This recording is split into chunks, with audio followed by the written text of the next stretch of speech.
The quiet revolution in a therapist's office. In the autumn of 1951, in a modest consulting room at the University of Chicago, something extraordinary was happening. Carl Rogers, a soft-spoken psychologist with wire-rimmed glasses and an unassuming demeanor, was conducting therapy sessions that would eventually revolutionize the entire field of psychology.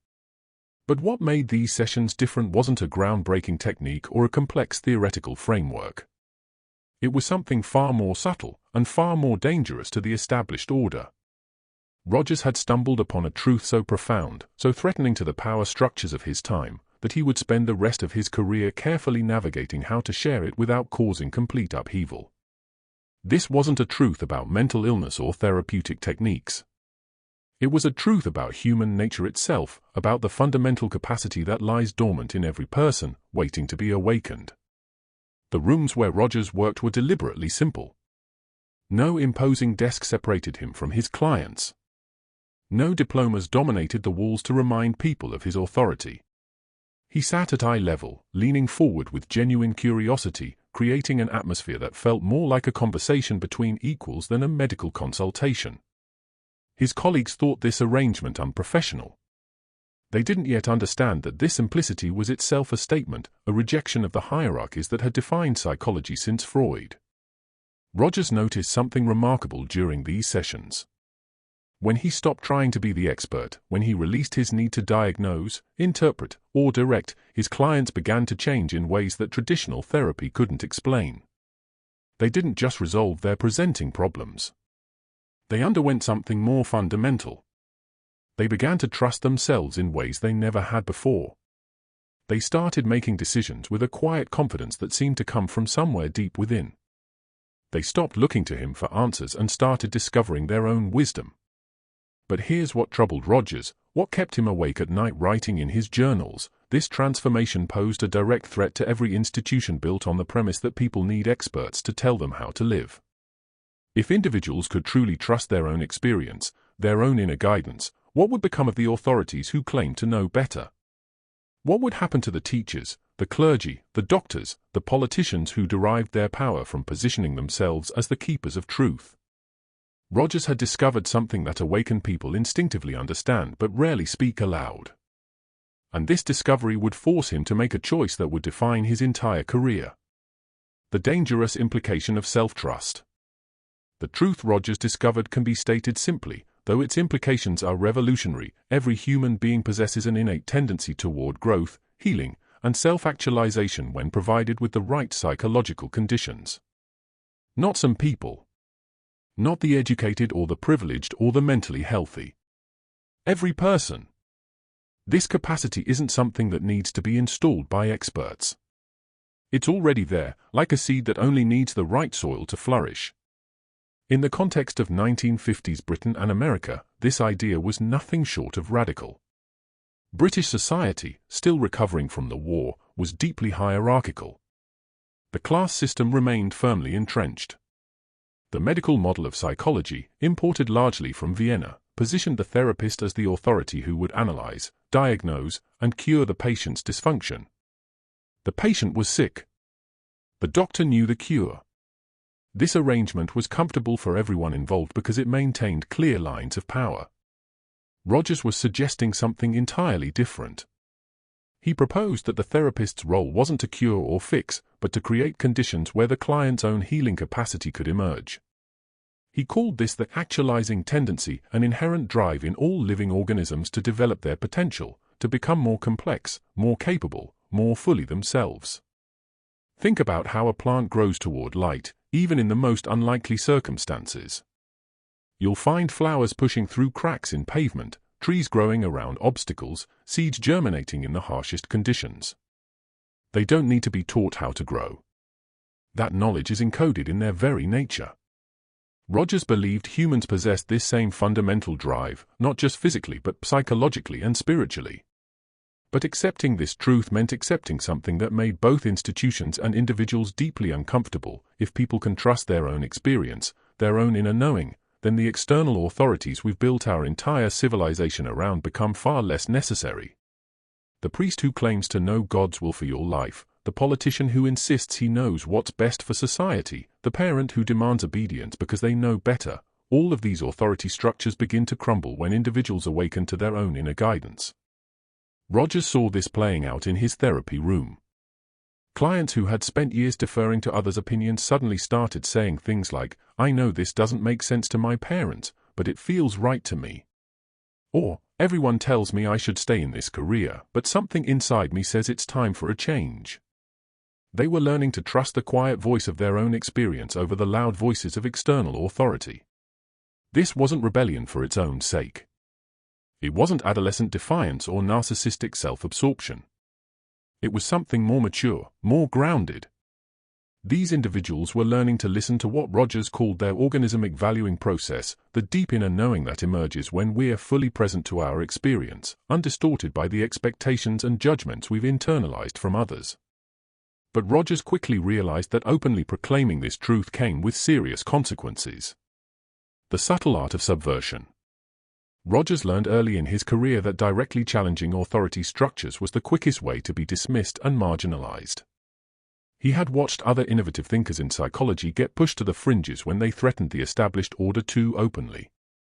So he developed a more sophisticated approach. He would demonstrate the truth through his work while carefully managing how explicitly he stated its more radical implications.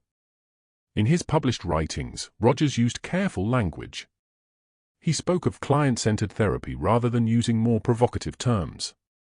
He emphasized research and empirical results, presenting his ideas in the language of science that the academic establishment respected. He built a robust body of evidence showing that his approach worked, often more effectively than traditional methods. This made him harder to dismiss as a mere idealist or radical. But in his private writings, his journals, and in conversations with close colleagues, Rogers was far more direct about what he'd discovered. He wrote about the quiet revolution he was hoping to inspire, about his dream of a world where individuals learn to trust themselves rather than constantly looking to external authorities. He spoke of the political implications of his work, of how genuine person-centered therapy was inherently subversive to authoritarian structures. This dual approach, careful in public, candid in private, wasn't dishonesty. It was strategic wisdom. Rogers understood that truth, particularly truth that threatens power structures, must be introduced carefully if it's to be heard at all. He often quoted a phrase that became something of a mantra for him: "The truth will set you free, but first it will make you miserable." Consider how this played out in Rogers' training of other therapists. He couldn't simply tell them, "Trust your client's inner wisdom." That would have sounded naive, even dangerous to clinicians trained to diagnose and treat pathology. Instead, he created experimental learning environments where therapists could discover this truth for themselves. He would demonstrate his approach, then have therapists practice while he observed, creating a space where they could feel the difference between trying to fix someone and creating conditions for their growth. The therapists would often describe a moment of awakening during this training. They'd be working with a client, struggling to figure out the right intervention, when suddenly they'd relax into simply being present, genuinely curious about the client's experience. And in that moment, something would shift. The client would go deeper, access more of their own wisdom, move toward their own solutions. The therapist would realize they'd been getting in the way, and that their most powerful intervention was their authentic presence, not their clever interpretations. Rogers called this learning from experience rather than being taught. Again, the language was carefully chosen. He was helping therapists awaken to the same truth his clients were discovering, that their own direct experience was a more reliable guide than external authorities, including him. In Britain, where Rogers' ideas gained considerable traction, this approach resonated with a post-war generation questioning traditional hierarchies. The class system was beginning to show cracks. Young people were challenging their elders' assumptions. The cultural ground was fertile for ideas about personal autonomy and self-direction. But even here, Rogers was careful. He worked within universities, published in respected journals, maintained the appearance of professional respectability, all while quietly planting seeds of a more profound transformation. Transition hook, yet this strategy of careful revelation came with its own dilemmas, ones that would haunt Rogers throughout his career. The paradox of teaching self-trust. Rogers faced a peculiar paradox that anyone who has awakened to their own inner authority eventually encounters. How do you help others discover their own wisdom without becoming yet another external authority they defer to? How do you teach self-trust without creating dependency on you as the teacher? This wasn't merely a philosophical puzzle. It had profound practical implications for Rogers' work. Students and clients would often come to him seeking answers, wanting him to tell them what to do, how to live, what decisions to make. They wanted him to be the wise guru, the authority figure who would solve their problems. And Rogers, despite his genuine humility, had to constantly resist the temptation to step into that role. He noticed that whenever he did offer direct advice or expert opinions, something subtle but significant would happen. The client or student would become slightly less connected to their own experience and slightly more focused on his approval. They'd start trying to figure out what Rogers wanted them to say or do, rather than exploring what they genuinely felt or thought. The very dynamic he was trying to disrupt would reassert itself. So Rogers developed what he called unconditional positive regard, a way of being with another person that communicates deep acceptance without judgment or evaluation. This wasn't about being nice or avoiding confrontation. It was about creating a relational space where the other person felt free to explore their experience without fear of rejection or approval seeking. Imagine sitting with someone who is genuinely curious about your experience, who listens without formulating responses or judgments, who doesn't try to fix you or change you or mold you into their image of who you should be. How rare is that? In most of our relationships, even with people who love us, there's an undercurrent of judgment, of expectations, of subtle pressure to be different than we are. Rogers discovered that this quality of presence, this genuine acceptance and curiosity, created a kind of psychological safety where people could begin to explore parts of themselves they'd learned to hide or deny. The angry person could acknowledge their anger without shame. The frightened person could admit their fear without being told to be brave. The confused person could sit in their confusion without being rushed toward clarity. But here's the delicate part: Rogers had to model this without claiming to have all the answers himself.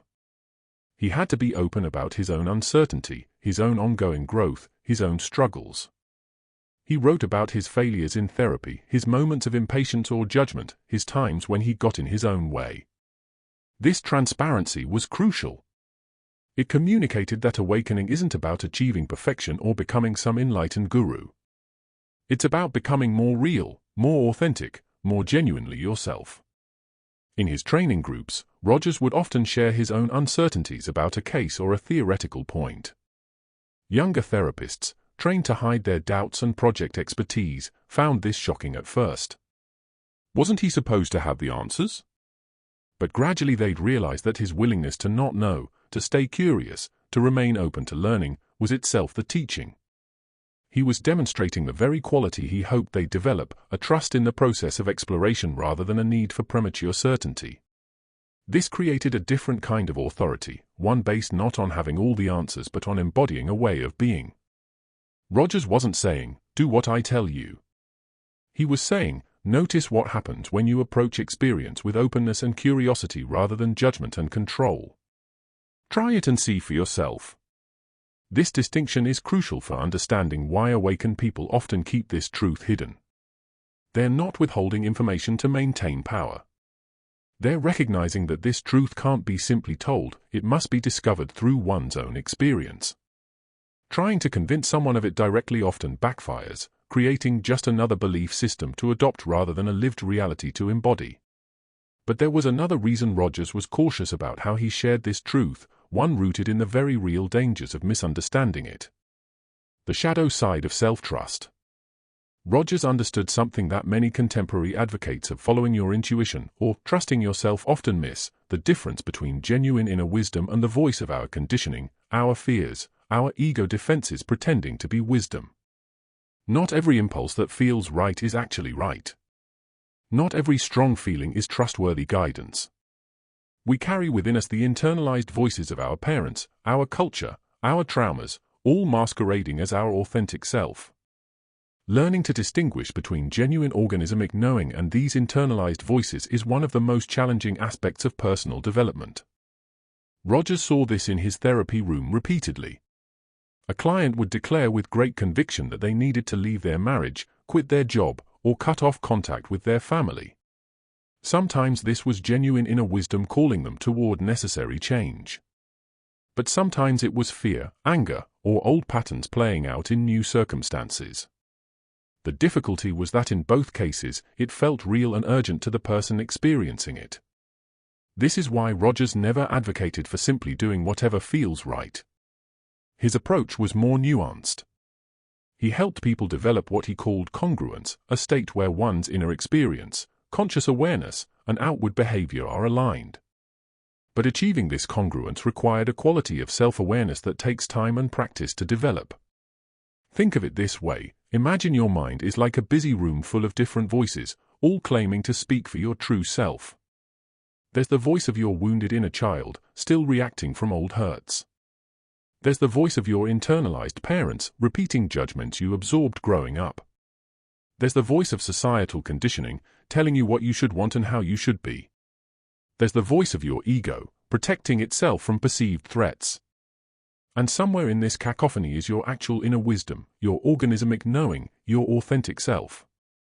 Learning to recognize which voice is which is not simple. It requires what Rogers called psychological education, not in the sense of academic learning, but in the sense of developing sensitivity to one's own inner process. This is why he was hesitant to simply tell people, trust yourself.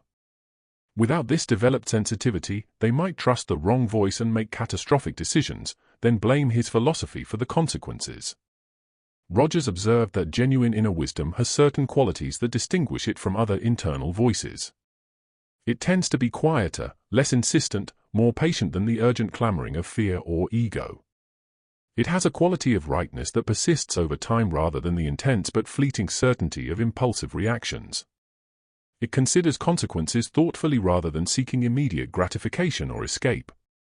It moves toward growth and expansion rather than away from discomfort through avoidance.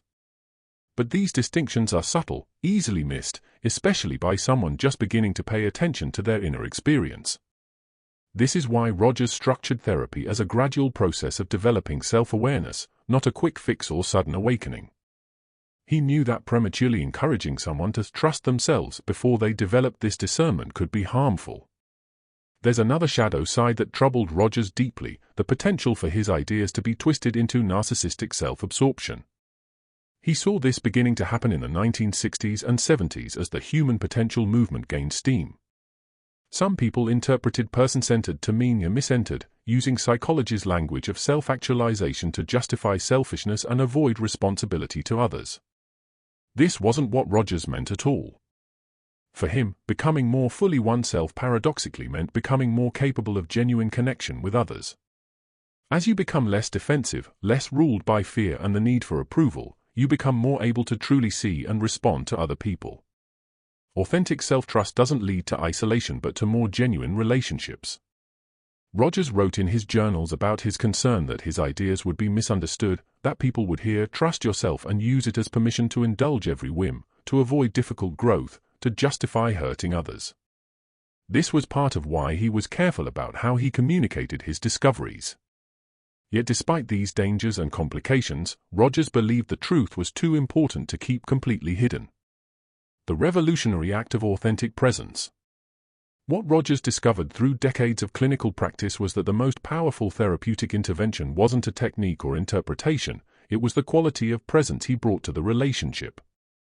When he could be genuinely himself, fully present without pretense or professional armor, something remarkable happened. Clients felt permission to be genuine as well, and in that mutual authenticity, healing occurred. This might sound simple, even obvious. But consider how rare it is in daily life. Most of our interactions involve some degree of performance, of managing impressions, of hiding parts of ourselves we fear won't be acceptable. We've learned to wear masks, to play roles, to present carefully curated versions of ourselves. This is especially true in professional contexts, where there are clear expectations about how doctors, teachers, therapists, and other authorities should behave. Rogers realized that these professional masks, while perhaps socially necessary in some contexts, were actively harmful in therapy. They created distance precisely when connection was needed. They modeled inauthenticity to clients who were struggling to become more authentic themselves. They reinforced the very sense of isolation and false self that brought people to therapy in the first place. So Rogers made what was, for his time, a radical choice. He decided to be himself in the therapy room. Not the professional persona of the Dr. Rogers the expert, but Carl the human being, with his own uncertainties, feelings, and genuine reactions. If he felt confused, he'd acknowledge it. If something the client said moved him emotionally, he wouldn't hide behind professional detachment. If he made a mistake, he'd admit it openly. His colleagues thought he was mad. They'd been trained in the Freudian tradition where the analyst maintained strict neutrality, revealing nothing personal, serving as a blank screen onto which the client projects their issues. The therapist's own feelings and reactions were seen as countertransference, something to be analyzed away privately, never shared with the client. But Rogers found that his authenticity didn't contaminate the therapeutic relationship, it deepened it. When he was genuine, clients felt less alone, less less pathological. They began to realize that their struggles weren't signs of fundamental brokenness but normal human experiences. More importantly, they began to risk being more authentic themselves. There's a particular moment Rogers often described from his own therapy work, a moment that encapsulated this principle beautifully. He was working with a client who was describing a profound sense of emptiness and meaninglessness in her life. As Rogers listened, he found himself deeply moved, feeling tears forming in his eyes. His training told him to hide this reaction, to maintain professional composure. But something in him chose differently. He let the tears come, let her see that her pain had genuinely touched him. The client stopped talking and looked at him with surprise. Then she said something Rogers never forgot, "You really see me, don't you? You're not just analyzing me or trying to fix me. You actually see me." In that moment, something shifted. She began to speak more deeply, more honestly than she had in months of therapy. Rogers realized that his authentic emotional response had communicated something no interpretation or technique could have conveyed, that she was real, her experience mattered, and she wasn't alone in her humanity. This quality of presence, what Rogers called realness or genuineness, became the foundation of his entire approach. In the context of 1950s and 60s Britain, where emotional restraint and formality were cultural norms, this was particularly revolutionary. The stiff upper lip, the maintenance of proper distance, the separation between professional and personal, these were deeply ingrained values. Rogers was suggesting that these very qualities that British culture prized were obstacles to genuine human connection and growth. He often spoke at universities across the UK, and the response was fascinating. Older professors and clinicians were often skeptical, sometimes hostile. But younger therapists and students felt an immediate resonance. They'd experienced the emptiness of hiding behind professional roles, the exhaustion of maintaining facades. Rogers' approach offered them permission to be more fully themselves, not just in therapy but in all areas of life. This brings us to perhaps the most dangerous implication of Rogers' work, the one that truly explains why awakened people must be so careful about sharing this truth. The threat to institutional power. If Rogers was right, if people genuinely possess an innate capacity for wisdom, growth, and self-direction, then virtually every major institution in society is built on a false premise. Schools assume students need to be molded by authorities who know what they should learn. Religions position clergy as necessary intermediaries between individuals and the divine. Governments claim the authority to tell citizens how to live for their own good. Corporations organize themselves in hierarchies where those at the top decide what those below should do. All of these structures depend on the assumption that most people can't be trusted to direct their own lives, that they need experts, authorities, and institutions to guide them. Rogers' work threatened to expose this assumption as not just wrong, but as a tool for maintaining power and control. Consider the education system. In Rogers' time, and still today in many contexts, education operates on what he called the jug and mug theory. The teacher is a jug full of knowledge that needs to be poured into the empty mug of the student. The student's role is passive reception, memorization, and demonstration that they've absorbed what the teacher transmitted. Questions are fine as long as they don't challenge the fundamental authority structure. But what if students were treated as having their own innate curiosity, their own capacity to direct their learning, their own inner motivation to grow and understand? Rogers experimented with this approach in several educational settings. He created classrooms where students had significant freedom to pursue their own interests, where the teacher's role was to facilitate rather than dictate, where learning came from genuine curiosity rather than external pressure. The results were remarkable. Students learned more deeply, retained information better, and developed critical thinking skills that traditional approaches struggled to instill. But the approach also made administrators deeply uncomfortable. Teachers lost some of their traditional authority. Students asked challenging questions about why they had to learn certain things. The tidy hierarchy of the classroom became messier, less predictable, harder to control. Rogers encountered similar resistance in healthcare settings. When he suggested that patients might have wisdom about their own healing process, that their subjective experience might be as valid as objective medical measurements, many physicians reacted with outrage.